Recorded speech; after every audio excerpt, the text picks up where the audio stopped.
Have you ever wondered how an AI actually thinks? It's not magic, it's really a logical process, kind of like a detective solving a case. So today, we're going to open up the case file on two of AI's classic methods for cracking a problem, forward and backward chaining. All right, so here's our game plan. First, we'll get into the basics of AI reasoning. Then, we'll meet our two detectives. That's forward and backward chaining.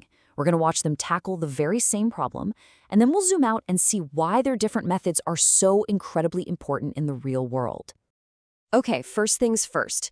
Let's get right into the central puzzle here. How does an AI even reason? It's a great question, isn't it? We feed a machine all this data, and boom, it gives us an answer. But what is actually happening in that black box? How does it build that bridge from just raw information to a real insight? Well, when you get right down to it, AI reasoning is a really structured process. It takes what it knows, the initial facts, and then it applies logical rules, like if this, then that, to create new little pieces of information. And then it combines those to get to a final conclusion. It's all about building a logical chain, just one link at a time. The best way to get this is to imagine two brilliant detectives. They're both working the exact same case. They have the same goal, solve the mystery, but their methods, they're polar opposites. Let's meet our first detective, forward chaining. This one is methodical, meticulous, and always starts with the facts they have right in front of them. So this method is known as forward chaining. The name really says it all. The AI starts with what it knows for sure, the initial data, and it applies its rules to uncover new information, moving forward step by step until it just arrives at a conclusion. This is what you'd call a bottom-up strategy, and that just means it's entirely data-driven. Think of our detective carefully collecting every single clue, footprints, witness statements, fingerprints, before even trying to piece together what happened. The data leads the way. Let's see this detective in action. We start with one simple fact. Alice is 20. The system has a rule. If you're over 18, you're an adult. Okay, so now we have a new fact. Alice is an adult. That new fact gets combined with another known fact. She passed her test. And that combination triggers the next rule. And the conclusion? Alice is eligible for a driving license. See? It's a simple, straight line from the initial facts to the final answer. Now, for our second detective. This one is a completely different character. They don't start with the clues scattered at the crime scene. Nope. They walk in, point at a suspect, and say, I think they did it. Now let's find the evidence to prove it. It's a total top-down approach. And this method is called backward chaining. It completely flips the script.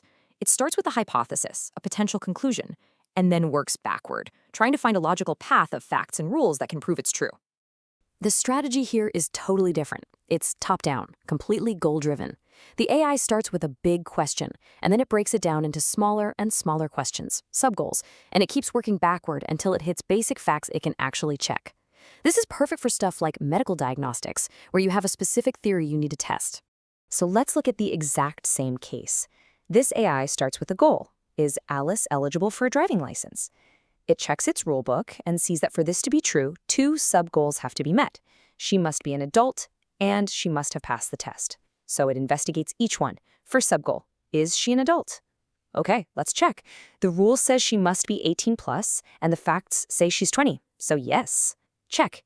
Second sub-goal, did she pass the test? The facts confirm it. Check.